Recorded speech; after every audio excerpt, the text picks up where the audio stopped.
Almost 2 years ago, I bought a one-way ticket to Spain, and since then, there was no flight back home. I was never dreaming to live abroad, but at that point, my only option was to go. This is not a video about dreaming moving abroad. It's about what it actually takes to pack one suitcase and leave behind everything you know and everyone you love. This will be the most vulnerable video on my channel, and that is why I'm doing it on purpose when I get almost no views, so I can be as honest as I want here. On this channel, I'm usually sharing stories about how I'm making it work in a new country, how I'm building a life from scratch, most of the good stuff, but I'm usually not really mentioning why I actually left. I have no illusions that foreigners know what is actually happening in my home country, but I'm always amazed with how much people I meet care and how often they ask what's happening, they want updates, they want to know what is the truth. So I decided at least once on this channel I will make a video about what it took for me to go, because in reality building a life in Spain was not my dream. I had a dream of living in the capital of Ukraine and it just didn't work. So this will be a very raw, honest story about how it happened. And I promise to make this video as not depressing as possible, and I will make a conclusion that will actually make it worth watching.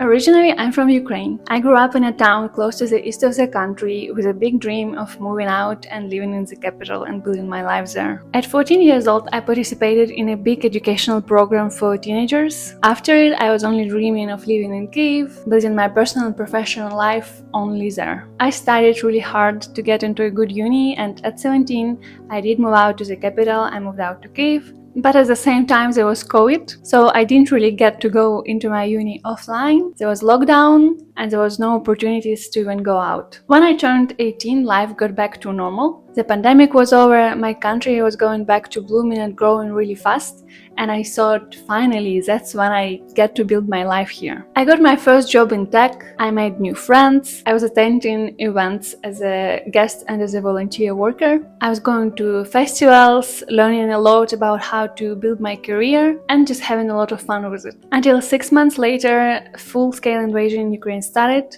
and everything I knew about the world until then collapsed in one moment. Before that day, I have never even imagined myself living in a different country. I was obviously thinking about it because there was an option to go study abroad, to stay there temporarily or permanently, and some people dream of it. For them, it's what they want, but it was never my dream. So I was very focused on building my life in Kyiv. My biggest dream was to eventually buy and design an apartment, and when the war started, I felt like it was no longer an option. At the time, even in Ukraine, we had no idea about what was actually happening and how long for it's going to last. There was someone famous saying that in the 21st century, no country has enough resources to be at war this large for longer than 2 or 3 weeks. By the end of first year, we started suspecting that something's wrong with the saying, and now it's just a big local meme. Anyway, we were still hoping it's temporary, but no one knew for how long it's gonna last, so after the first 2 months I decided to go to the UK to just wait it out a bit. I stayed with a welcoming host family in a tiny town in the north of England. As a start, the quiet, because it's a very small place, the nature and the change of scenery in general, they were really good for my mental health, but as the time was passing by, I started feeling really out of place. It was not getting much better at home, but it was also not getting significantly worse. So I started questioning for how much longer I want to and can stay in the UK. Some of my friends were also still staying in Kyiv or coming back to Kyiv already, and they were saying it's relatively safe, the city is very well protected, there's a separate department that protects the sky over cities, and in Kyiv at the time it was more or less okay, so I listened to my friends and I decided that I still want to go back home and try building my life there. In October 2022, I went back to live in Kyiv. I was aware about what I was getting myself into. There was still nothing stable about the country.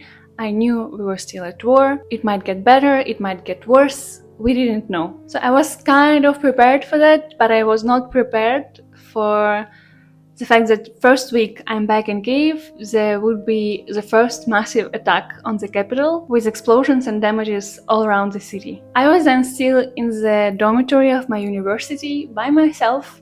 I didn't have any friends there because we were only studying online, and we also mostly didn't live in Kyiv because of war. So that was a bit of a lonely and very actionable reintroduction to the city. However, I kind of knew what I was getting myself into when I was going back to live in Ukraine. So I decided to stay anyway. I rented an apartment with two of my best friends. We moved in and started living a life. It might sound really stupid and reckless to foreigners, because why would you want to live in a country at war? What could possibly force you to still go back? But first of all, it's still our home. This fact does not disappear by the fact that it's not safe to stay there. And at the start, in the middle, even now during war, people keep living in Ukraine. The life does not stop completely. There are even foreigners who discovered Ukraine as a country already after the full-scale invasion started. They came to visit and they stayed to live there. The truth is that Ukraine is a really good country where you can have a really good life. It's very welcoming, with very strong, obviously, and optimistic people living there. Beautiful cities, rich culture, very comfortable towns to live in. You get high quality for low price for most products and services. The food is great, the coffee is amazing. You have professional networking. For me specifically, as a tech employee, it was one of the best aspects of living in Kyiv. There are always events to attend with people who made it in big successful companies. They're invited to come be speakers. You can always meet people to enrich your professional environment. You can learn from them. You can learn from them how to build your career or how to advance certain skills, where to make certain connections. So it's generally really helpful for your professional life. There are also festivals, concerts, themed events organized just for fun. All the events are now much smaller than before the war for safety reasons, because it's not allowed now to have as many people in one place as before, because it might become a target for the attack, but these events are still happening. So life goes on. All that I'm talking about was happening between September 2022 and September 2024. It's the time when I was staying in Ukraine. I was also living with my best friends. We were going out a lot to play Mafia, to play board games. We met a bigger friend group. With them we went to play volleyball, to have fun on the beach in the summer. We went cycling, we went to the movies, so we were just enjoying our time. We even went to the quest rooms, specifically horror quest rooms, 3 times, which I believe is ridiculous, because why would you go to a horror place where people scare you when you are already living in a country at war? Anyway, at the same time, with all the fun we were having, we were also experiencing consequences of war on a regular basis. Unlike many people think, especially by now, the war goes on still. It's not only on the east, it's not only on the front line. Every city in Ukraine is attacked by air forces. There are no planes flying, there are only weapons flying in the sky. All the airports are closed since 2022, so I cannot just fly back home. And every city, no matter the location, is getting attacked. So many nights we were waking up from explosions and running to the hallway to stay there, because it's considered the safest place in the house if you don't have a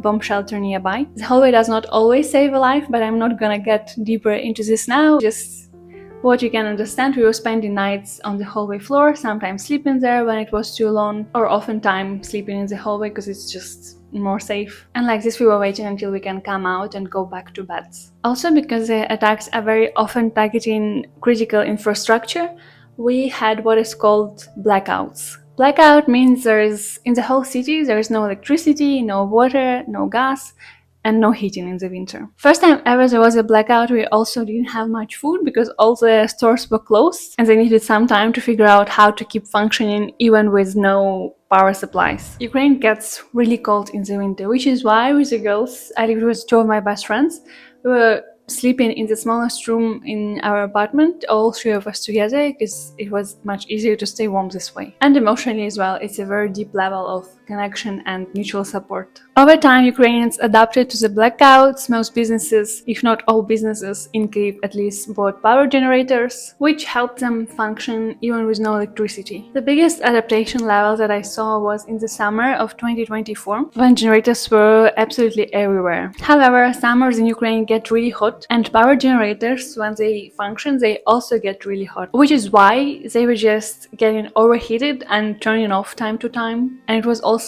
a problem that is not very possible to adapt to. With this whole situation with the generators, it was also really loud all the time because of how loud these generators are, and also they function on gas, which is why it smelled like gas everywhere and you just have headache from the noise, from the smell, and from the heat. When I say hot outside, it's hot like plus 36 degrees, which is caused partly by generators, most probably.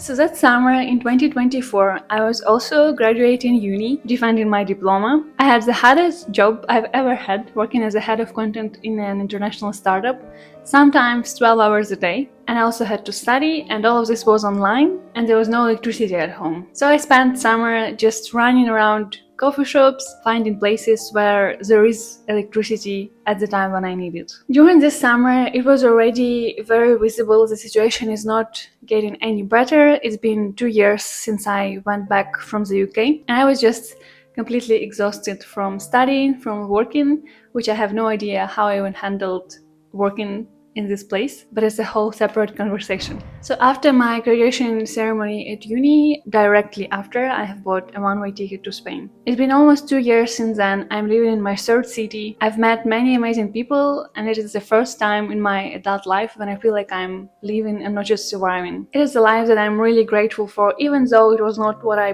planned for myself initially. I understand that it's still a really good life. I'm grateful for every day, every moment, all the people I've met. I just still wanted to share the background of what came before this. And at the same time, most of my friends and family are still back home. I caught myself thinking that all the time while I'm abroad, the situation at home is only getting worse. Maybe it just seems so from afar, but I don't think so. The attacks are getting more frequent, more dangerous. The front line is getting closer to my hometown. And this winter, the blackouts were worse than ever before. It was the hottest winter for people in Ukraine because it was -20 outside for a really long time, and in some regions people had no electricity, no water and no heating for weeks at a time. I also see my friends losing friends and family members. I see funerals of people same age as me and even younger, children. And to be completely honest, it feels like the longer I spend in safety, the more insane everything that is going on back home seems to me. Even though I have lived half of the time of full-scale war still there, it is not humanly possible to process what's happening, not when you live in Ukraine, not when you live abroad, when you constantly see the news, talk to people you love who are still experiencing all of this. But to not get fully depressed by today's topic, I want to make two conclusions now. First one is for people who ask if there's anything they can do to help Ukraine. It is possible. There are official organizations who help. It can be the Ukrainian army that helps protect the sky over Ukraine, so there's less victims among civilians, for example. It can be organizations that protect vulnerable groups of society, meaning children, can be even animals, elderly people. I will link the main organizations in the description, so if you want, you can follow them, you can donate, you can at least even follow their social media channels and stay aware of the situation, because it also helps when more people understand what is happening and that Ukraine still needs help. On a smaller level, you can also just support Ukrainian businesses that you have locally, because there are many in many countries. You can go to a local Ukrainian coffee shop, Ukrainian restaurant, you can order handmade accessories, whatever it may be, you can just buy from Ukrainian businesses, because they normally support Ukraine by themselves. And also you can ban any Russian businesses, meaning don't listen to their music, don't follow their creators, influencers, actors, public people, don't buy from Russian businesses, don't use their services, because even if you believe they don't support war, they're still part of the big system, they're still paying taxes to their country, and half of these taxes goes flying over to Ukraine in the form of weapons, erasing whole cities. And the second conclusion, which is pretty much the point of this whole video, is we just need to have a stronger sense of gratitude for everything we have in our lives. After everything that is happening, that is still happening in the world, in my country, I have a very sharp sense of gratitude for everything that I have. For living in a beautiful city, for being surrounded by amazing people, for being able to work in tech, for having a supporting, loving family, relationship, friends, for being able to walk around in the sun. Every smallest part of our lives is not a given, it's a blessing, it's a privilege, and not everyone gets to have it. So the least we can do is just be really grateful for what we have. Thank you for watching this video. If you are still here, it means a lot to me. If you want to hear more stories about how making it work starting from zero, about working in tech and building life intentionally, follow along not to miss my new videos, and see you back here next week.